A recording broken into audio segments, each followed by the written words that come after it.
they sent me a documentary by Jim Marbrook about the real Genesis Potini. And when I watched that, there was something so, magnetic about the real guy, that I thought, this is an impossible role. Like, these roles do not come along.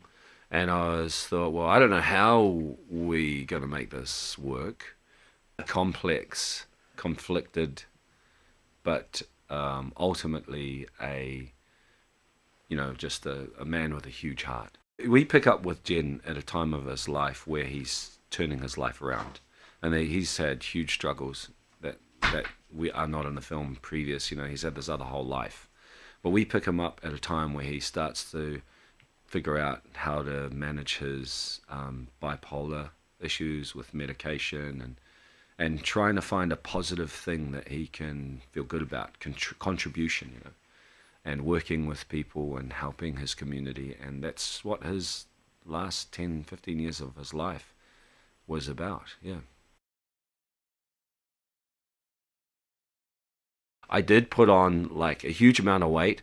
I personally like figured out a prosthetic so that I could have no teeth. Yeah. I did that when I was in LA. I did everything that I said I wasn't going to do. Yeah. He did invite me to go method. I did go method, in terms of like living in the character and the role. Also, I had a very good advisor who said, actually my daughter, who said, sumo wrestlers eat lots and lots of food and then they have a sleep.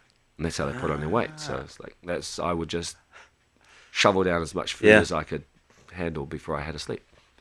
The method process, how was it for your family having you, because having seen the film, Genesis Potini does not strike me as the sort of guy who would be easy to live with. And Yeah, I can only imagine that you being in character for a month must have been fairly trying for those closest to you. Yeah.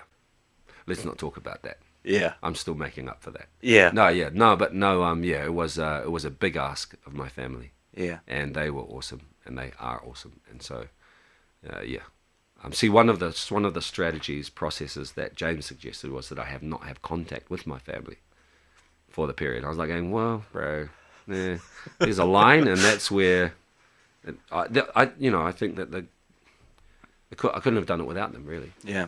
Because potentially, if you really fully commit to a guy who's got bipolar, you don't know where that's going to end up. You don't want to end up like, and I ended up in some pretty interesting places as it was. Yeah. So, I needed one healthy aspect of myself to keep me grounded.